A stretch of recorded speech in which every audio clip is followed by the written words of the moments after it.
Hey, detectives, it's Mr. Marshall at Stony Lane again. I've been thinking a lot about our mystery, the one we've been reading, the case of the missing carrot cake. And I've been thinking about all the different things that we found, right? So let's look at the suspect cards that we've got. We've got Hot Dog.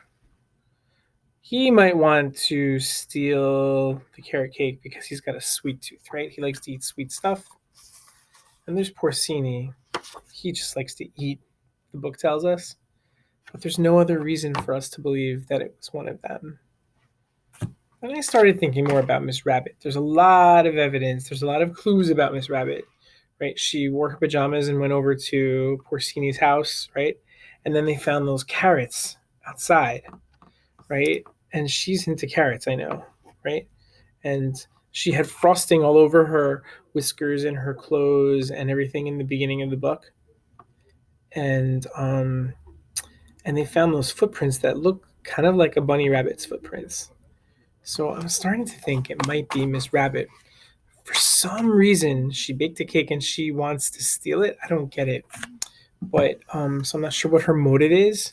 But there's a lot of clues that point to Miss Rabbit, don't you think? So we're gonna finish the book today. And so let's look at our chart. The work of readers in mystery. So we've thought a lot about the beginning of the book. And then we did a lot of work in the middle to think about suspects and clues and motives. Now we're going to read the end.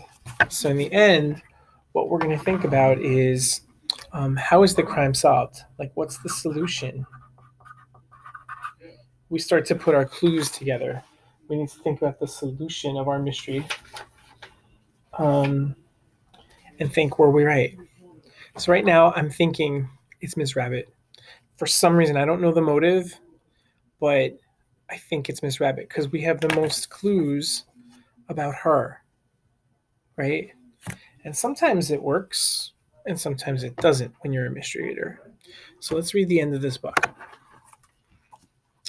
Chapter 4, Video Surveillance and Stakeout. 12:30 p.m. Fowler's Maple Tree. We set up two video surveillance cameras, one on top of Fowler's tree facing Miss Rabbit's front door, and another inside Miss Rabbit's kitchen facing Hot Dog's cake.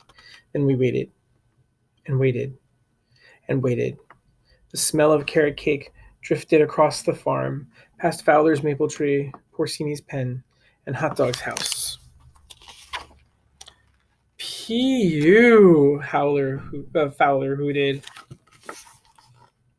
Fowler is clearly not our thief, I whispered to the captain. Just then Porcini and Hot Dog showed up like two peas in a pod. Any luck with the investigation? Asked Hot Dog.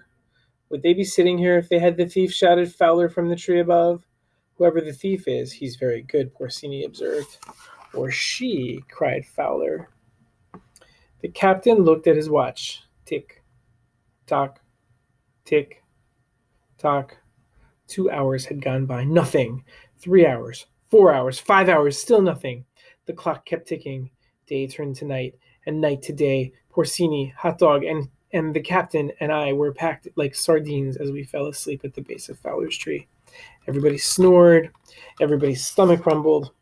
Nothing else happened. I was beginning to think maybe our goose was cooked. Cooked. Well done, indeed. Chapter 5. The morning starts with a scream. 9 a.m. Home of Miss Rabbit. Help! Cried Miss Rabbit. The cake is gone! Holy guacamole! Miss Rabbit is in trouble! I shouted. We all rushed over and slid down the rabbit hole. Cake crumbs, carrots, and frosting were everywhere, on the floor, on the table, and all over Miss Rabbit. Are you all right? I asked. Yes, sniffled Miss Rabbit. Did you see the thief? I asked. She shook her head, flinging out crumbs. Porcini hurried over to lick them up. Captain pointed to the video camera. Good thing we have 2 videotapes, I said. Fowler brought down the tape from her tree, and we watched it first. It showed Porcini, Hot Dog, the captain, and me all rushing to the house. Where's the thief? Asked Miss Rabbit, wiping cream cheese off her pajamas, whiskers, and nose. Maybe there's a problem with this camera, I said. Let's look at the second video, Miss Rabbit. You may want to sit down. Did you see that? She has cream cheese all over her. She has cream cheese all over her. More clues. Something's in the wrong place. The room was silent. There's nothing on this tape, cried Miss Rabbit. Patience, it's rolling. It's still rolling, I said, when the tape picked up the presence of a shadow. I can't watch, screamed Porcini. Me neither, cried Hot Dog. Whoo, hooted Fowler. Quiet, I shouted. The captain shot everyone his or else look. And then the blurry image of a figure appeared. So here's the footage from the video, right? There's the cake and there's a shadow. Someone's coming, right? Is it over? Screamed Porcini. I'm scared, cried Hot Dog. Who? Hooted Fowler. Shush, I shouted. The captain glared his be quiet look. Let's see who it was. The pajamas. The whiskers. The nose. Do you see what I see? And the ears. Miss Rabbit, cried everyone.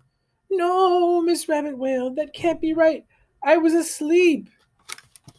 It's Miss Rabbit, right? You were sleepwalking, I explained. And great corn dogs, sleep eating too, squealed Porcini. Why didn't I think of that? Eating all day and all night. What could be better? I'm sorry for all the trouble I caused. Miss Rabbit was beet red from embarrassment. No problem, I assured her. That's what we're here for. And I guess I have to cancel my party since there's no cake. So that's why there was no motive, because it was an accident, right? She was sleepwalking. That means that it's like some people do that. They wake up in the middle of the night and they kind of walk around. That's sleepwalking, and that's what Miss Rabbit was doing. And she was sleep eating too. Kind of funny, right? I guess I have to cancel my party since there's no cake. Actually, there is a cake, said Hot Dog. I never bake just one. There we go. It was Miss Rabbit, right? All the clues were right. The long-awaited party. Chapter 6, 4 p.m., home of Miss Rabbit. Having all of my friends gathered together is the icing on the cake, said Miss Rabbit.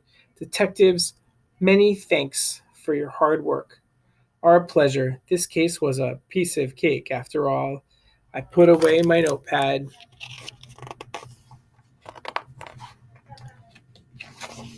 And the captain smiled his easy as pie face. Hot Dog, thank you for your beautiful cake, Miss Rabbit gushed. Anytime, said Hot Dog, giving Miss Rabbit a hug. Now let's eat. I'm hungry as a wolf. 2 wolves, agreed Porcini. Miss Rabbit nibbled a piece. My, this cake is crunchy. Crunchy indeed, I said. Crunchier and tastier than it smells, hooted Fowler. The captain chomped so loudly he was speechless. Porcini finished one slice and started on another. Is carrot cake always so crunchy? I asked. It's my secret ingredient. Dog biscuits. Do you like it? Asked Hot Dog. Everyone stopped eating except Porcini and Hot Dog. They finished every last crumb. Delicious, pronounced Porcini. Now that's how you make a cake disappear. Hot Dog smiled. 5 p.m. Case closed. And that is the end. So did you see what we did? We thought about all these things throughout the mystery, and that helped us figure it out. Did you figure it out too? I bet you did. Okay, so whenever you read a mystery, think about these things that readers do in the beginning and the middle and the end. And maybe you can be a crime stopper too. I'll see you next time.